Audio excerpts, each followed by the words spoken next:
Bom dia, caros alunos e alunas da Escola Dominical, aqui da Igreja Metodista em Lorena.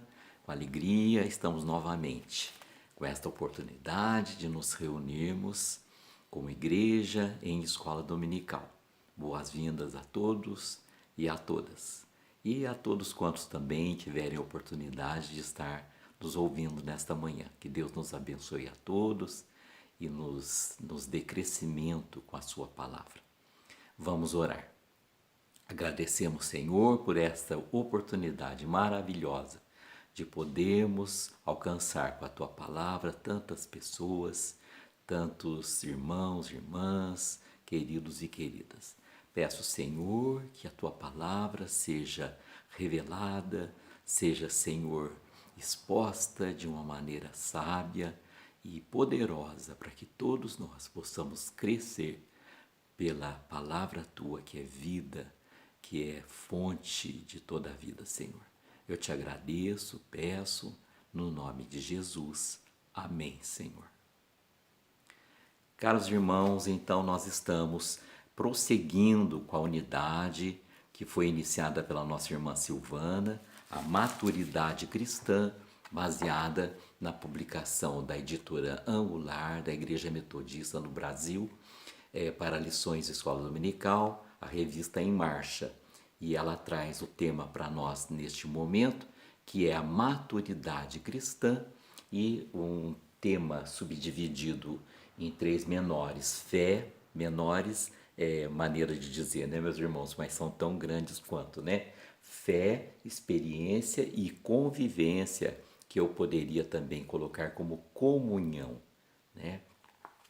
E há 2 domingos atrás, fora os 2 domingos que a nossa irmã Silvana já introduziu também o assunto, nos 2 domingos anteriores aqui comigo, nós pudemos conversar a respeito da maturidade cristã, mas do ponto de vista de a graça divina e a resposta humana, né? A graça misericordiosa de Deus, justificadora, salvadora, santificadora, dada a nós gratuitamente, não é? Por isso o nome graça, e a resposta que o próprio Deus espera de nós, não é? A expectativa da nossa resposta, não é? Ao Todo-Poderoso.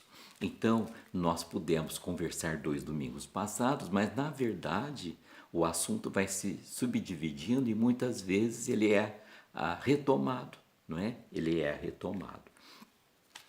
E vejam bem, então, que a resposta que ficou até então bem clara para nós, bem evidente, é justamente a resposta do arrependimento, não é? A resposta do arrependimento e da fé. No primeiro momento, né? Essa resposta inclui o arrependimento, né? E eu gostaria de estar lembrando também que nós fizemos uma referência a um texto que consta deste livro, Caminhada Diária, 366 reflexões inspiradas nos textos de John Wesley. E aí nós comentamos no domingo passado, este livro foi escrito por Hope Owsley. Me perdoe se a pronúncia não está muito perfeita, não é? E a autoria escreve o seguinte, baseado nos textos de Wesley: é indubitavelmente certo, quer dizer, é sem dúvida nenhuma que há um arrependimento e uma fé que são mais necessários no começo, no princípio, a saber, o arrependimento que consiste na profunda convicção de nossa pecaminosidade, culpa e impotência. Há também um arrependimento e uma fé que se exigem após termos crido no Evangelho e em todo o estágio subsequente de nossa vida cristã, sem o que não poderemos correr a carreira que nos está proposta. Então, eu gostaria de ter lido, não é, esse texto, porque ele assim, nos ajuda nesta introdução de uma uma terceira lição, mas sem perdermos a conexão com a temática dessa unidade, que é a maturidade cristã.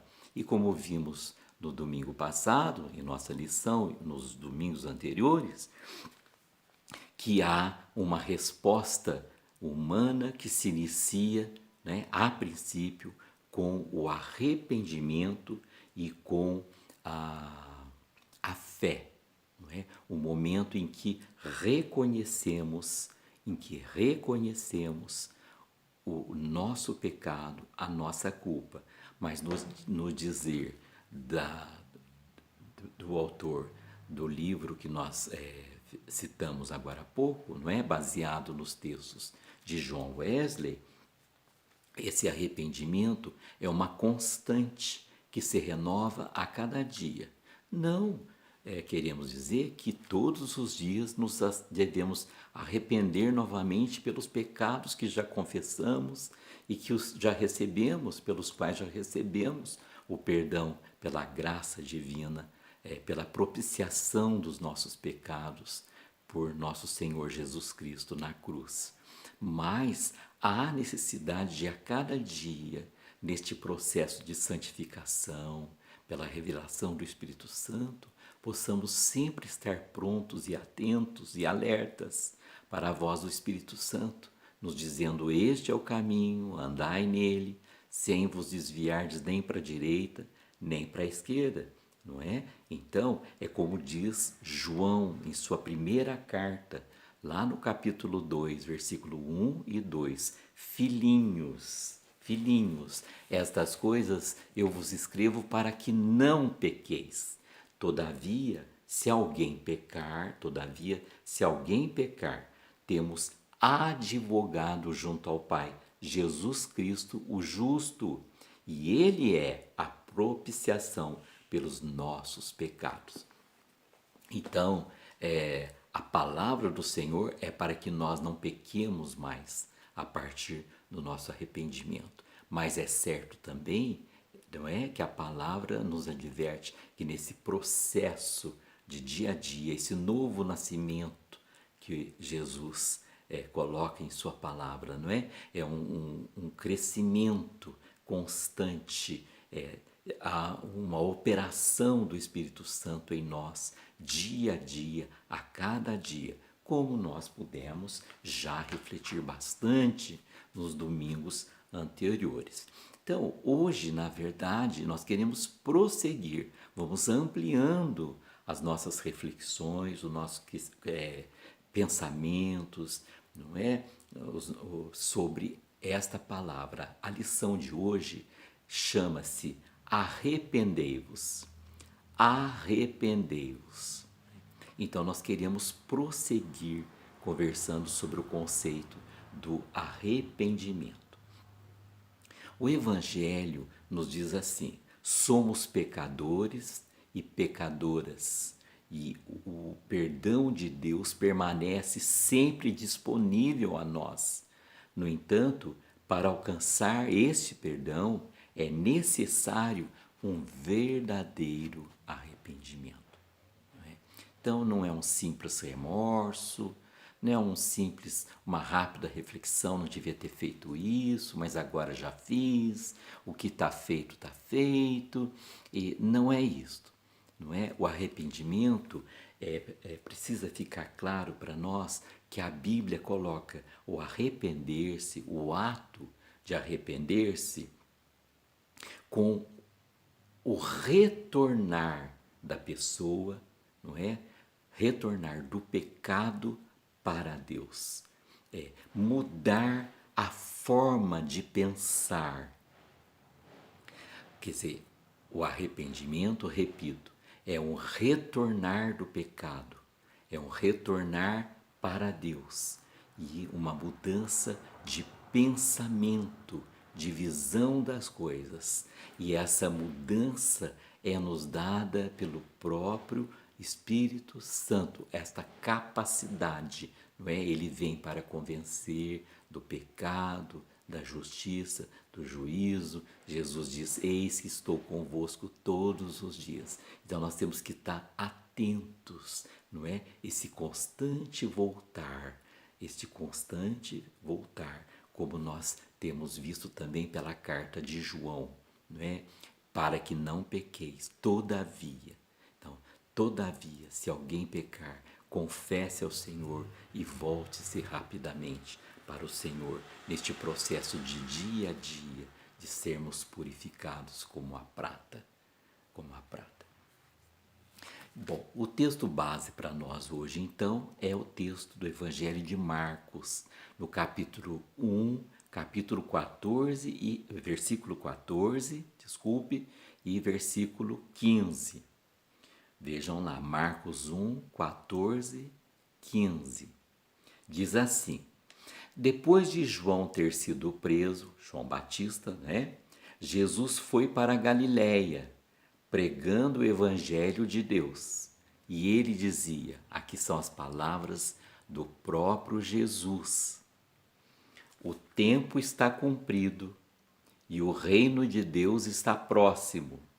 Arrependam-se e creiam no evangelho. Bem, então o fundamento para o nosso estudo de hoje e de domingo que vem, se Deus quiser, então é este de Marcos 1, 14 e 15. A pregação, o resumo, a essência da pregação de Jesus, da pregação do Evangelho iniciada por Jesus após a prisão de João Batista. O Evangelho de João, ele é considerado o mais antigo dos 4 evangelhos, embora ele seja o segundo ali na ordem que está na Bíblia, né? Mateus, Marcos, Lucas e João. Ele é considerado pelos teólogos, pelos teóricos, como o mais antigo de todos. E o foco dele não era ficar detalhadamente passando-nos episódios, dados biográficos da vida de Jesus. O foco do evangelista Marcos é apresentar Jesus como o Filho de Deus que ele é, não é? O Messias aguardado. E isso então faz a diferença para que nós entendamos, né? Então vejam que ele não está preocupado em dizer de dias que foi assim, como foi, que quem chegou primeiro e depois o outro falou, a ordem, vamos dizer, cronológica das coisas, biográficas, acontecimentos. Não, ele está preocupado pelos fatos que ele registra em nos apresentar o Filho de Deus, né? O Filho de Deus, Jesus. Jesus, unicamente Jesus.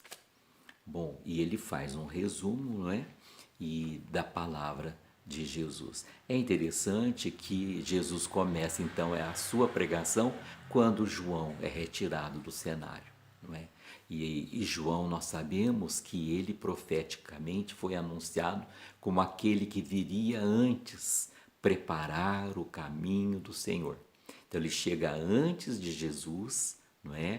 Ele se apresenta pregando a mesma pregação, arrependei-vos, batizando, né, para arrependimento e anunciando aquele que viria depois dele, que batizaria com fogo, não é? E que ele seria e ele é mais importante do que ele, não é? Dizia: convém que eu diminua e que ele apareça.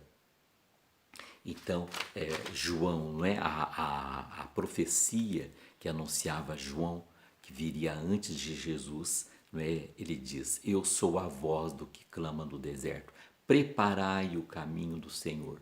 E então havia cumprido a sua missão e ele foi preso. E agora então Jesus assume o seu lugar de verdadeiro, de único, né? Messias, que estava sendo esperado e anunciado por João Batista. Então é fundamental que nós compreendamos bem o conceito dessa mensagem, tanto feita por João Batista e depois assumida por Jesus, não é? Arrependam-se, arrependam-se. Então, o resumo da mensagem de Jesus está nesses 4 tópicos, né?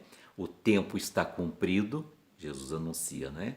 O tempo está cumprido, o reino de Deus está próximo, arrependam-se e creiam no Evangelho. É essa mensagem que está lá em Marcos 1, 14 e 15.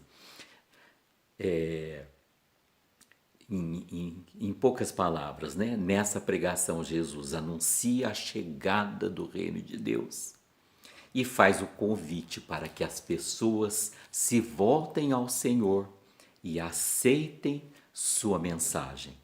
Não é? Aceitem a sua mensagem. Ele anuncia. E a primeira fala dele, no registro de Marcos, né?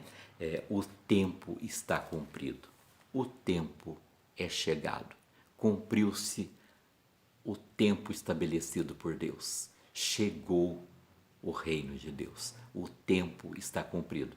Nós sabemos que o povo de Israel esperava há muitos anos, aguardava o reino de Deus. Os fariseus, de um lado, diziam que o reino chegaria somente quando a lei fosse totalmente cumprida. A lei de Moisés, perfeitamente cumprida. Para os essênios, que é um outro grupo religioso da época, o reino de Deus chegaria quando a nação fosse purificada. Toda a nação fosse purificada, ou que eles, essênios, tomassem o poder, o governo. Então, era essa a expectativa, mas no registro de Marcos e na pregação de Jesus, ele está dizendo: não há esforço humano para que o reino chegue, não há esforço humano a ser realizado para que o reino de Deus chegue, mas o reino de Deus chega pela graça de Deus. Ele estendeu o seu braço, não é? E aí Jesus diz: eu estou aqui, não é? O reino de Deus agora está próximo, não é? Então este reino é fruto da graça de Deus. Jesus foi nos dado, não é? Porque Deus amou ao mundo de tal maneira que deu o seu Filho unigênito. Então, quando Jesus se apresenta agora, não é, depois da preparação feita por João Batista, e João diz para os seus discípulos: é ele, né? Sigam a ele. Eis o Cordeiro de Deus. E Jesus diz: o reino de Deus está próximo. Eu estou aqui com vocês. Eu estou aqui. Ele é o Emanuel. E Emanuel significa Deus conosco. Não é? Ele estava, então, naquele momento em que ele inicia a sua mensagem, narrada por João, o Evangelho de João, e ele está aqui conosco porque é a sua promessa no momento em que ele é assunto aos céus depois da sua ressurreição. E eis que estou convosco todos os dias, até a consumação dos séculos. Então, o reino de Deus está próximo, né? E ele não veio por esforço humano, porque os homens conseguiram, trouxeram o reino. Não, ele é fruto da graça divina. Ele é resultado da misericórdia, como nós lembramos lá no livro de Hope Owsley, baseados nos textos de João Wesley, desculpe, né? Ele tem misericórdia não porque sejas digno dela, ou porque sejamos digno dela, mas porque sua compaixão não tem fim. Não porque sejamos justos, mas porque Jesus Cristo fez propiciação pelos nossos pecados. Nada há a alegar ou a oferecer de nós mesmos, a não ser somente os méritos do Filho de Deus, Jesus Cristo, que nos amou e que se entregou por nós. Então, Jesus diz: eu estou aqui, eu cheguei. O reino de Deus está próximo. Então, a primeira ele diz: o tempo está cumprido. E aí, subsequentemente, ele já diz: e o reino está próximo, o reino chegou, o reino de Deus, o Rei dos Reis chegou. Eu estou aqui, não é? E agora nós estamos próximos e o reino está perto e todos podem usufruir das bênçãos do reino, da cidadania do reino de Deus. Percebe a grandeza do que é a mensagem do Evangelho, meus irmãos? Muitas vezes nós não estamos atentos para mergulharmos na profundidade do plano, da obra de Deus, preparada pelos servos, pelos patriarcas, pelos profetas, não é? Pelos juízes, pelos reis que se colocaram na mão do Senhor, pelo povo de Israel, até que chegasse naquele remanescente que foi instrumento para que nosso Senhor Jesus chegasse até nós. É muito importante, eu gosto dessa palavra próximo, eu gosto perto, está perto. Eu gostaria que vocês lessem lá na carta aos Filipenses, carta de Paulo aos Filipenses, capítulo 4, do versículo 4 ao 7, diz assim: alegrem-se sempre no Senhor. Outra vez digo, alegrem-se. Que a moderação de vocês seja conhecida por todos. Perto está o Senhor. Não fiquem preocupados com coisa alguma, mas em tudo sejam conhecidos diante de Deus os pedidos de vocês, pela oração e pela súplica, com ações de graças. E a paz de Deus, que excede todo entendimento, guardará o coração e a mente de vocês em Cristo Jesus. Mais uma vez, mudança de mente, arrependimento, arrepender-se na palavra bíblica é mudança de pensamento, mudança de mente, não é? E mais o Evangelho de João diz assim, não é? No capítulo 1, versículo 14 ao 18, mais uma vez a propósito desta palavra, o reino está próximo, o reino está perto de você. E o verbo se fez carne, João capítulo 1, e habitou entre nós, cheio de graça e de verdade, vimos a sua glória, glória como do unigênito do Pai. E João Batista dá testemunho a respeito dele e exclama: este é aquele de quem eu dizia, ele vem depois de mim, mas é mais importante do que eu, pois já existia antes de mim. Porque todos nós temos recebido da sua plenitude e graça sobre graça, porque a lei foi dada por meio de Moisés, a graça e a verdade vieram por meio de Jesus Cristo. Ninguém jamais viu Deus, o Deus unigênito que estava junto do Pai, é quem o revelou, o Deus unigênito, nosso Senhor Jesus Cristo, o Filho unigênito do Pai, nos revelou o Pai e habitou entre nós e vimos a sua glória e Ele está conosco até a consumação dos séculos. O reino de Deus está próximo, perto está o Senhor. A igreja tem que se fundamentar nesta palavra maravilhosa para que ela não tema, para que ela seja dia a dia capacitada, santificada, poderosa, não é? Cheia de autoridade e poder. E a terceira, o item que está ali contido na palavra de Jesus registrada em Marcos é arrependam-se ou arrependei-vos. Do grego, o original grego, está escrito o termo original, né, de arrependimento, metanoete. Desculpe se eu não pronunciei corretamente. Metanoete significa mudança de mente. É o que já temos falado já há alguns momentos aqui no nosso estudo de hoje. É exatamente esse o chamado, para que nós tenhamos uma mudança da nossa mente, do nosso coração em relação ao pecado e nos propormos a um retorno a Deus. Por isso chamamos de conversão, uma volta. Estava indo para lá, agora eu volto para cá. Uma volta de 180 graus, não de 360, porque senão eu volto para o mesmo lugar que eu estava, mas de 180 graus e agora volto para Deus.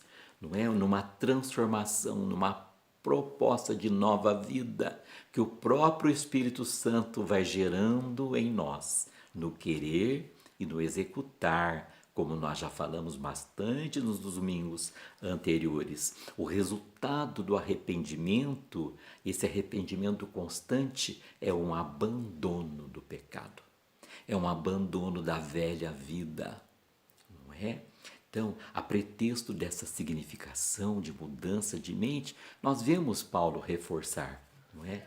Lá no capítulo 12, versículo 2 de Romanos: e não vivam conforme os padrões deste mundo, mas deixem que Deus os transforme pela renovação da mente, para que possam experimentar qual é a boa, agradável e perfeita vontade de Deus. É mediante a nossa entrega a Deus, ao reconhecermos essa nossa culpa, a nossa fragilidade, a nossa iniquidade, os nossos defeitos, os nossos pecados. Então, na medida em que nós olhamos para a cruz e nos entregamos, nos submetemos, que então não vai ficar difícil experimentarmos qual seja a boa, perfeita e agradável vontade de Deus, porque isso vai sendo gerado, o novo nascimento, agora não mais pela vontade da carne, não é a vontade da carne,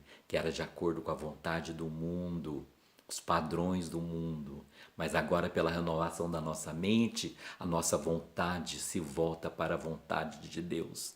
Abominamos o pecado e queremos a santidade, a perfeição. Porque até então nós conhecíamos e fazíamos a vontade do mundo.